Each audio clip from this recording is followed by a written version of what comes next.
আপনাদের জানা আছে কি? আমার তো জানা নাই যে তারা পিআর অ্যাপ্লাই করার পরে নির্বাচনী ক্ষেত্রে এই সুবিধা অসুবিধার কারণে তারা ওই পদ্ধতি থেকে ফিরে আসছে, এরকম তো আমার জানা নেই। বরঞ্চ নতুন নতুন ভাবে তারা আবার বিভিন্ন দেশ যেখানে পিআর পদ্ধতি নাই সেখানে আবার পিআর পদ্ধতির জন্য তারা কিন্তু আন্দোলন সংগ্রাম শুরু করেছে। এখন আমি এই দেশের সন্তান, আমি এই দেশের নাগরিক, এই দেশ কি যে সুন্দর হবে এটা যদি আমরা দেখি বা আমরা রাজনৈতিক দল একটা সুন্দর ফর্মুলা যদি আমাদের মাথায় আসে, এটা বলা আমাদের জন্য দোষ? আচ্ছা বলেন তো, দোষ? তারপরে আমরা বলছি যে আপনারা এটা মানেন না, কারা মানেন না? তারাই যারা ব্যক্তি স্বার্থ, দলের স্বার্থকে অগ্রাধিকার দেন, তারাই কিন্তু এই পদ্ধতি মানতে চায় না।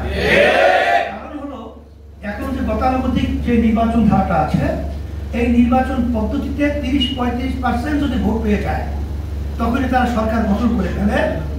আর বাহিরের থাকলো কত 60-65% মানুষ, তাদের মতামতের কোনো মূল্যায়নই হয় না।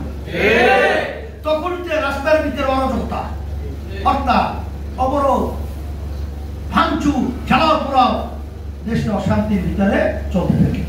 আর যখন পিআর পদ্ধতি নির্বাচন, প্রতিটা ভোটারের মূল্যায়ন হবে, প্রতিটা ভোটারের ভোট বসবে না।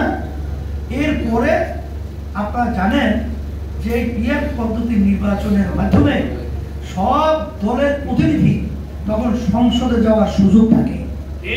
যখন সুযোগ থাকবে, সব দলের লোক যখন সংসদে আছে, তখন আবার আন্দোলন সংগ্রাম রাস্তায় করবে কারা?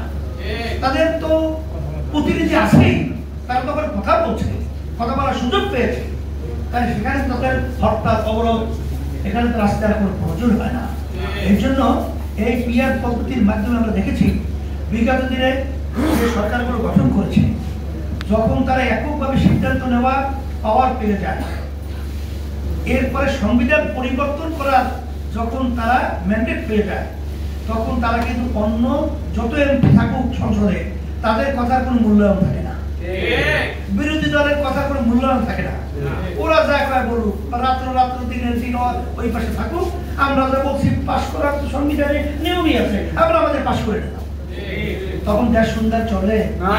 আর এই পিআর পদ্ধতি নির্বাচনের মাধ্যমে এককভাবে সরকার গঠন করা বা এককভাবে ক্ষমতায় যাওয়া সুযোগটা কম থাকে। এরপরে পিআর পদ্ধতির মাধ্যমে ফ্যাসিস্ট চরিত্র তৈরি হওয়া প্রবণতা বন্ধ থাকে। এই জন্য আমরা পিআর পদ্ধতি দাবি করেছি। এটা পর্যালোচনা আলোচনা করা দেখা যেতে পারে যে এই পদ্ধতি যদি দেশের জন্য সুন্দর হয়,